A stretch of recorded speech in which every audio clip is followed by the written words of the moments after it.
August 20. From Esther. Chapter 8. On that same day King Xerxes gave the property of Haman, the enemy of the Jews, to Queen Esther. Then Mordecai was brought before the king, for Esther had told the king how they were related. The king took off his signet ring, which he had taken back from Haman, and gave it to Mordecai. And Esther appointed Mordecai to be in charge of Haman's property. Then Esther went again before the king, falling down at his feet and begging him with tears to stop the evil plot devised by Haman the Agagite against the Jews. Again the king held out the gold scepter to Esther. So she rose and stood before him. Esther said, "If it please the king, and if I have found favor with him, and if he thinks it is right, and if I am pleasing to him, let there be a decree that reverses the orders of Haman son of Hammedatha, the Agagite, who ordered that Jews throughout all the king's provinces should be destroyed. For how can I endure to see my people and my family slaughtered and destroyed?" Then King Xerxes said to Queen Esther and Mordecai the Jew, "I have given Esther the property of Haman, and he has been impaled on a pole because he tried to destroy the Jews. Now go ahead and send a message to the Jews in the king's name, telling them whatever you want, and seal it with the king's signet ring. But remember that whatever has already been written in the king's name and sealed with his signet ring can never be revoked." So on June 25, the king's secretaries were summoned, and a decree was written exactly as Mordecai dictated. It was sent to the Jews and to the highest officers, the governors, and the nobles of all the 127 provinces, stretching from India to Ethiopia. The decree was written in the scripts and languages of all the peoples of the empire, including that of the Jews. The decree was written in the name of King Xerxes and sealed with the king's signet ring. Mordecai sent the dispatches by swift messengers who rode fast horses, especially bred for the king's service. The king's decree gave the Jews in every city authority to unite to defend their lives. They were allowed to kill, slaughter, and annihilate anyone of any nationality or province who might attack them or their children and wives, and to take the property of their enemies. The day chosen for this event throughout all the provinces of King Xerxes was March 7 of the next year. A copy of this decree was to be issued as law in every province and proclaimed to all peoples, so that the Jews would be ready to take revenge on their enemies on the appointed day. So, urged on by the king's command, the messengers rode out swiftly on fast horses bred for the king's service. The same decree was also proclaimed in the fortress of Susa. Then Mordecai left the king's presence, wearing the royal robe of blue and white, the great crown of gold, and an outer cloak of fine linen and purple. And the people of Susa celebrated the new decree. The Jews were filled with joy and gladness, and were honored everywhere. In every province and city, wherever the king's decree arrived, the Jews rejoiced and had a great celebration, and declared a public festival and holiday. And many of the people of the land became Jews themselves, for they feared what the Jews might do to them. So on March 7, the two decrees of the king were put into effect. On that day, the enemies of the Jews had hoped to overpower them, but quite the opposite happened. It was the Jews who overpowered their enemies. The Jews gathered in their cities throughout all the king's provinces to attack anyone who tried to harm them. But no one could make a stand against them, for everyone was afraid of them. And all the nobles of the provinces, the highest officers, the governors, and the royal officials helped the Jews for fear of Mordecai. For Mordecai had been promoted in the king's palace, and his fame spread throughout all the provinces as he became more and more powerful. So the Jews went ahead on the appointed day and struck down their enemies with the sword. They killed and annihilated their enemies and did as they pleased with those who hated them. In the fortress of Susa itself, the Jews killed 500 men. They also killed Parshandatha, Dalphon, Aspatha, Poratha, Adalia, Aridatha, Parmashta, Arisai, Aridai, and Vizatha, the 10 sons of Haman, son of Hammedatha, the enemy of the Jews. But they did not take any plunder. That very day, when the king was informed of the number of people killed in the fortress of Susa, he called for Queen Esther. He said, "The Jews have killed 500 men in the fortress of Susa alone, as well as Haman's 10 sons. If they have done that here, what has happened in the rest of the provinces?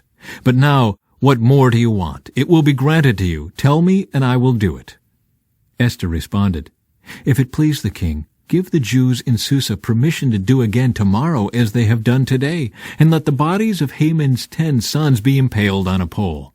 So the king agreed, and the decree was announced in Susa, and they impaled the bodies of Haman's 10 sons. Then the Jews at Susa gathered together on March 8 and killed 300 more men, and again they took no plunder. Meanwhile, the other Jews throughout the king's provinces had gathered together to defend their lives.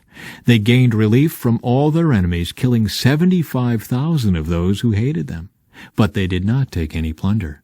This was done throughout the provinces on March 7, and on March 8 they rested, celebrating their victory with a day of feasting and gladness. The Jews at Susa killed their enemies on March 7 and again on March 8, then rested on March 9, making that their day of feasting and gladness. So to this day, rural Jews living in remote villages celebrate an annual festival and holiday on the appointed day in late winter, when they rejoice and send gifts of food to each other. The Festival of Purim. Mordecai recorded these events and sent letters to the Jews near and far throughout all the provinces of King Xerxes, calling on them to celebrate an annual festival on these 2 days. He told them to celebrate these days with feasting and gladness and by giving gifts of food to each other and presents to the poor. This would commemorate a time when the Jews gained relief from their enemies, when their sorrow was turned into gladness and their mourning into joy. So the Jews accepted Mordecai's proposal and adopted this annual custom. Haman, son of Hammedatha the Agagite, the enemy of the Jews, had plotted to crush and destroy them on the date determined by casting lots. The lots were called Purim. But when Esther came before the king, he issued a decree causing Haman's evil plot to backfire, and Haman and his sons were impaled on a sharpened pole. That is why this celebration is called Purim, because it is the ancient word for casting lots. So because of Mordecai's letter and because of what they had experienced, the Jews throughout the realm agreed to inaugurate this tradition and to pass it on to their descendants and to all who became Jews. They declared they would never fail to celebrate these 2 prescribed days at the appointed time each year. These days would be remembered and kept from generation to generation and celebrated by every family throughout the provinces and cities of the empire.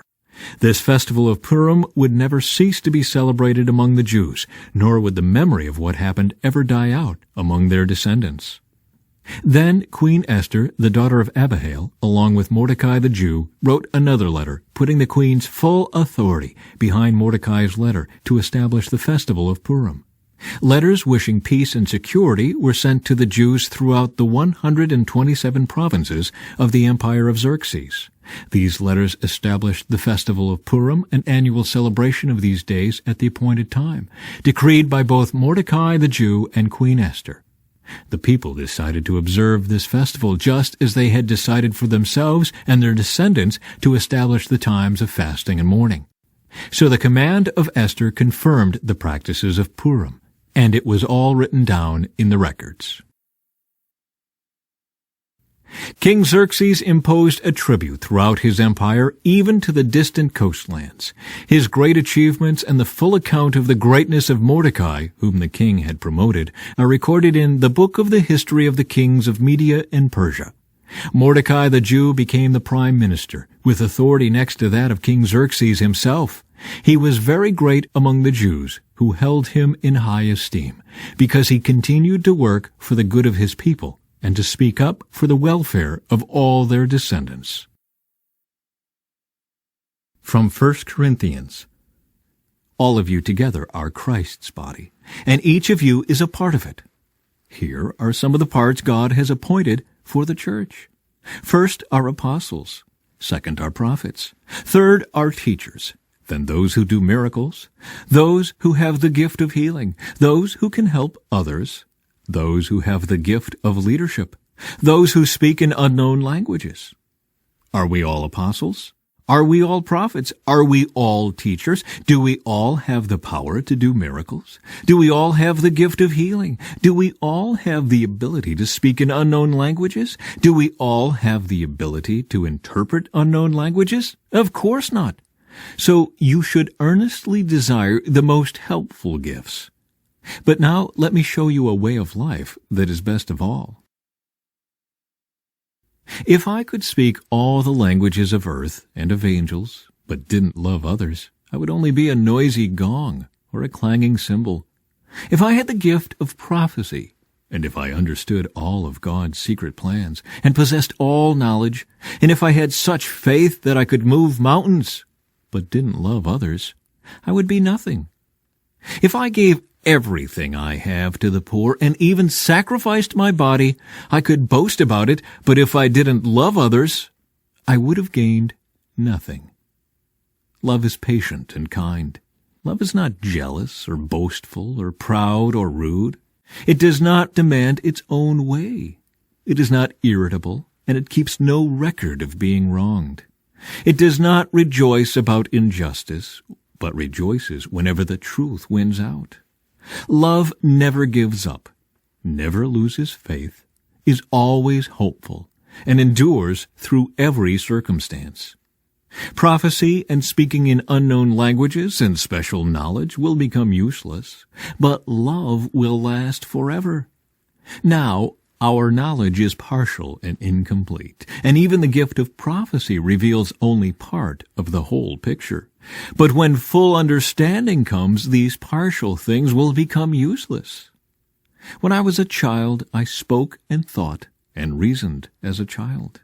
But when I grew up, I put away childish things.